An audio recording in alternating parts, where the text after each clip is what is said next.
भानगढ़ किले की डरावनी और रहस्यमयी कहानी।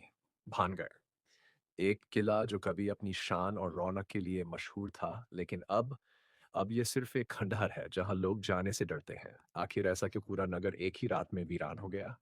क्या ये सिर्फ एक कहानी है या फिर सच में यहाँ कुछ ऐसा है जो हमें नहीं दिखता?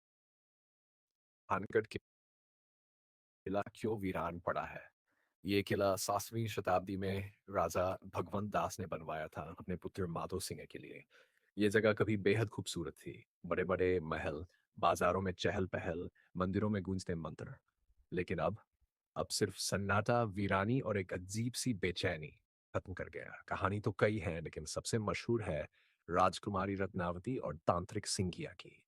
राजकुमारी रत्नावती, उनकी सुंदरता के चर्चे पूरे राज्य में थे। लेकिन जहाँ सुंदरता होती है, वहाँ लालच भी पनपता है। एक तांत्रिक सिंगिया जो काले जादू में माहिर था, उसे राजकुमारी से प्यार हो गया। मगर वह जानता था राजकुमारी उसकी कभी नहीं हो सकती। तो उसने एक खतरनाक चाल चली।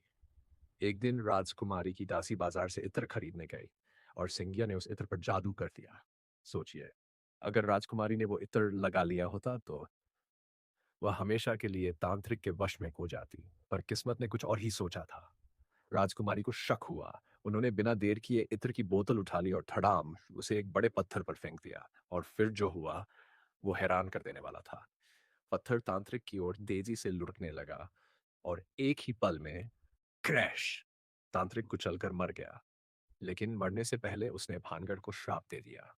यह नगर नष्ट हो जाएगा और यहाँ के लोग हमेशा के लिए गायब हो जाएंगे। और फिर कुछ ही समय बाद भानगढ़ पर हमला हुआ और पूरे नगर का विनाश हो गया। हजारों लोग मारे गए और तब से ये जगह वीरान हो गई।